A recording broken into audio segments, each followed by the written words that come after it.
শিক্ষার্থীদের প্রতি বছর অন্তত একটি করে গাছ লাগানোর আহ্বান প্রধানমন্ত্রীর। এবং নামছে বন্যার পানি, স্পষ্ট হয়ে উঠছে ক্ষয়।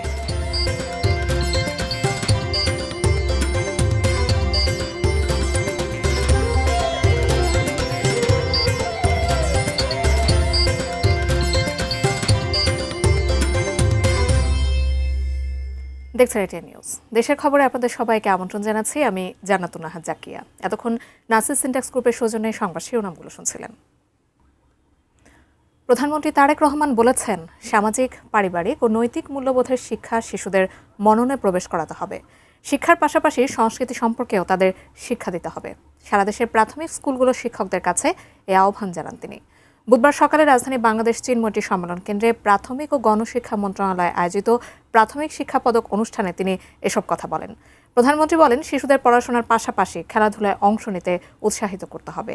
শিশুদের প্রতি প্রধানমন্ত্রীর আহ্বান, প্রতি বছর একটি করে গাছ লাগাতে হবে। প্রধানমন্ত্রী আরও বলেন, মেয়েদের শিক্ষা ব্যবস্থা বিস্তৃত করতে অনার্স পর্যন্ত বিনা বেতনে করা হবে। উচ্চশিক্ষার জন্য বিশেষ সহায়তা দেওয়া হবে। সরকারের পক্ষ থেকে পর্যায়ক্রমে প্রথম শ্রেণী থেকে নতুন স্কুল ড্রেস দেওয়া হবে। এছাড়া শিক্ষকদের ভালো করে প্রশিক্ষণ দেবার প্রস্তুতি চলছে বলেও তিনি জানান। এর আগে শিশুদের পরিবেশিত মনোজ্ঞ সাংস্কৃতিক অনুষ্ঠান উপভোগ করেন প্রধানমন্ত্রী। অনুষ্ঠান শুরুর আগে চিনমতি সম্মেলন কেন্দ্র প্রাঙ্গণে গাছের চারা রোপণ করেন। এ সময় একযোগে সারা দেশে 2 লাখ গাছের চারা রোপণ করা হয়। আমরা যদি আমাদের ভবিষ্যৎকে সুন্দরভাবে গড়ে তুলতে চাই, তাহলে আমাদের যেগুলো ভ্যালুজ আছে, আমরা অনেক সময় খুব দুঃখজনক কিছু কিছু বিষয় দেখি বিভিন্ন জায়গায়, কিন্তু আমরা সকলে মিলে যদি সচেষ্ট হই, বিশেষ করে প্রাইমারি স্কুলের শিক্ষক যারা আছেন, আমরা যদি তাদের সহযোগিতা পাই, তারা যদি আমাদেরকে সহযোগিতা করেন, নিশ্চয়ই তারা সহযোগিতা করবেন, তারা যদি এগিয়ে আসেন, তাহলে এই বাচ্চাদের মনে আমরা ভ্যালুস বা এথিক্স যেগুলো আছে সেগুলো আমরা তাদের মনের মধ্যে দিতে পারি, তাদেরকে সেই শিক্ষা, সেই জ্ঞানটি আমরা দিতে পারি। এবং আমি মনে করি ব্যক্তিগতভাবে একটি জাতির জীবনে যদি এথিক্স এবং ভ্যালুস শিক্ষা থাকে, তাহলেই আমরা একটি শক্তিশালী, সুন্দর, ডিসিপ্লিন একটি জাতি হিসাবে আমরা গড়ে তুলতে পারবো ধীরে ধীরে নিজেদেরকে।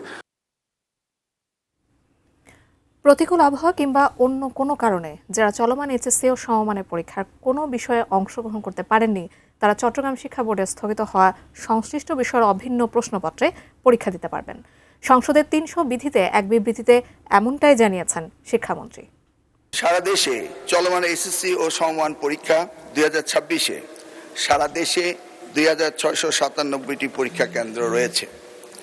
12,70,583 জন পরীক্ষার্থী অংশগ্রহণ করেছেন।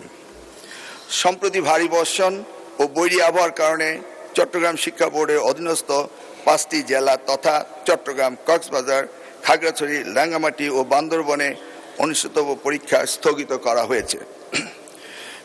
চট্টগ্রাম শিক্ষা বোর্ডের বাইরেও ঢাকা সহ দেশের কিছু কিছু জেলায় বিচ্ছিন্নভাবে কিছু পরীক্ষার্থী বৈরী আবহাওয়া ও বহুবিধ কারণে নির্ধারিত পরীক্ষায় অংশগ্রহণ করতে পারেনি।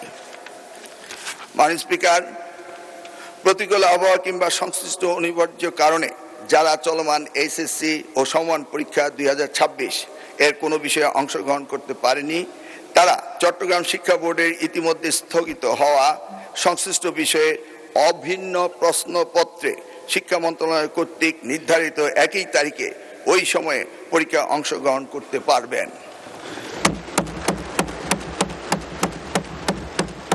মাননীয় স্পিকার, যেহেতু এইচএসসি পরীক্ষা শিক্ষার্থীদের জীবনে একটি অত্যন্ত গুরুত্বপূর্ণ ধাপ, তাই বিশেষ বিবেচনায় এই বিশেষ সুযোগ প্রদান করা হলো।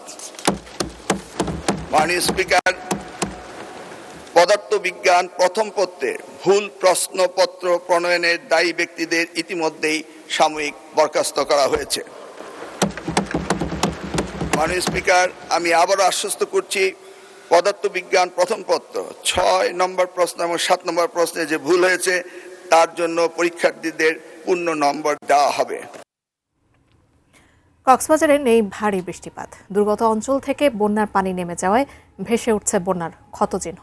রাস্তাঘাট ও ব্রিজ, কালভার্ট ও ফসলের ব্যাপক ক্ষতি। কক্সবাজারে বন্যা পরবর্তী পরিস্থিতি নিয়ে রামু থেকে বিস্তারিত জানিয়েছেন আমাদের প্রতিনিধি অর্পণ বড়ুয়া।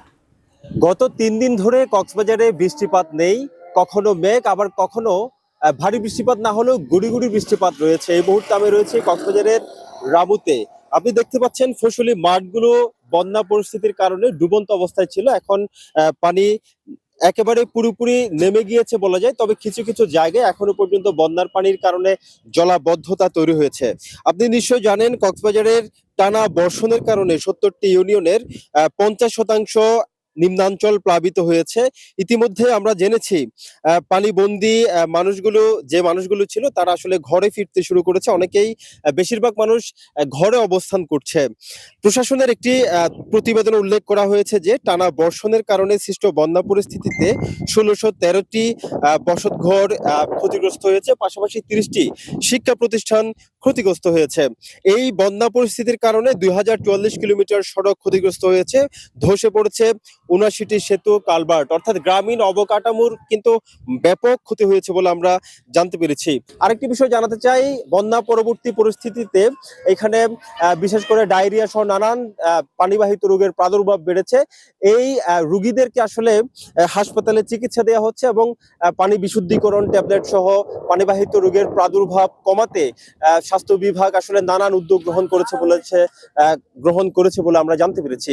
কক্সবাজারের রামু থেকে টুকিচুল এখানকার সবশেষ বন্যা পরবর্তী পরিস্থিতি। দেশের খবরে আছে আরও একটা বিরতির পর ফিরছি, সাথেই থাকুন।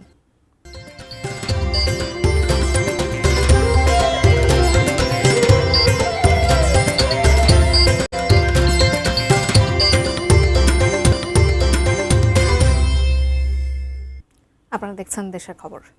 নীলফামারীতে এবছর ২ দফা বেড়েছে তিস্তার পানি।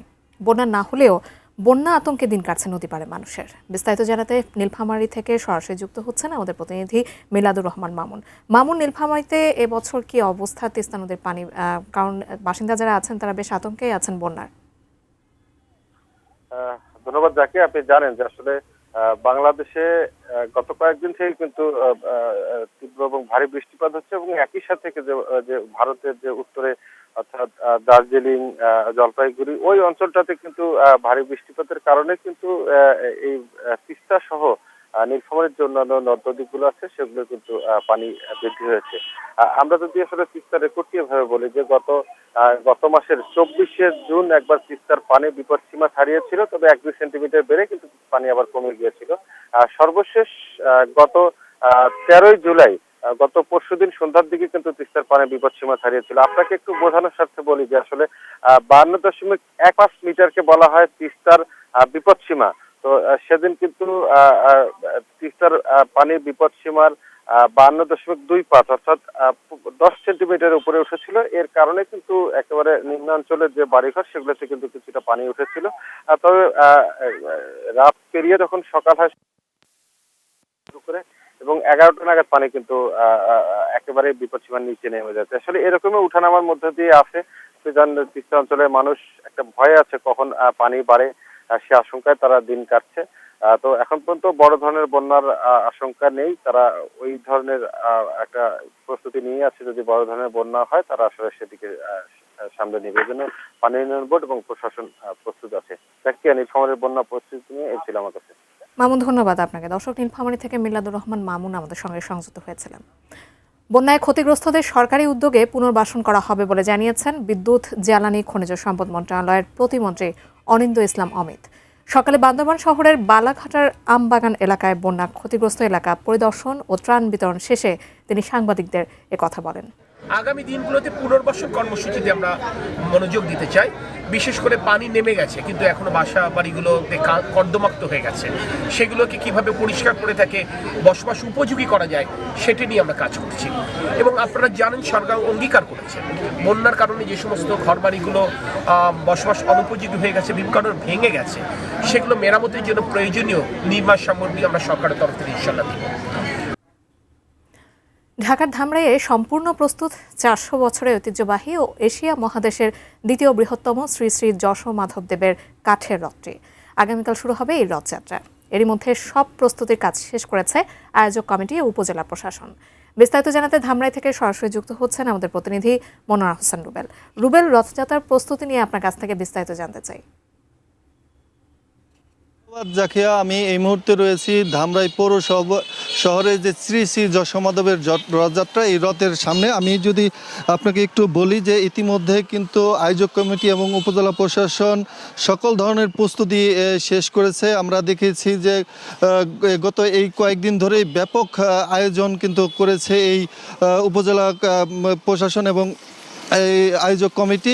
আমি কথা বলেছি আয়োজক কমিটির সাথে, তারা যেমনটি বলছেন যে প্রতি বছরের ন্যায় এবছরও তারা এই আনন্দমুখর পরিবেশে এই রথযাত্রাটি উদযাপন করতে চায় এবং তারা কিন্তু এই 40টি সিসি ক্যামেরা এবং 100 স্বেচ্ছাসেবক দ্বারা এই নিরাপত্তার দায়িত্বে থাকবেন। আমরা কথা বলেছি উপজেলা প্রশাসন ইউনো মহোদয়ের সাথে, তিনি যেমনটি আমাদের জানিয়েছেন যে এই রথকে নিরাপত্তায় কিন্তু 300 আইন শৃঙ্খলা বাহিনী যুক্ত থাকবেন।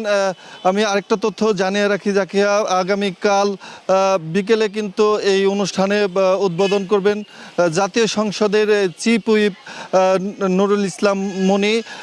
এছাড়া কিন্তু আরেকটি বলতে পারি যে এই যশোমাধব আগামীকাল বর্তমান যে স্থানটিতে রয়েছে এই স্থানটিতে থেকে তার মাসির বাড়ি যাত্রাবাড়িতে যাবেন। 8 দিন পর 24শে জুলাই কিন্তু উল্টো রথের মাধ্যমে এর আনুষ্ঠানিকতা শেষ হবে। তবে মেলা কিন্তু চলবে পুরো 1 মাস জুড়ে। জাকিয়া, এই ছিল ধামরাই থেকে রথযাত্রার আমার কাছে সর্বশেষ। ধন্যবাদ আপনাকে। দর্শক, আমরা জানছিলাম রথযাত্রার খবর মনোয়ার হোসেন রুবেলের কাছ থেকে। দেশের খবর এই ছিল। খবরাখবর সঙ্গে থাকার জন্য ধন্যবাদ সবাইকে।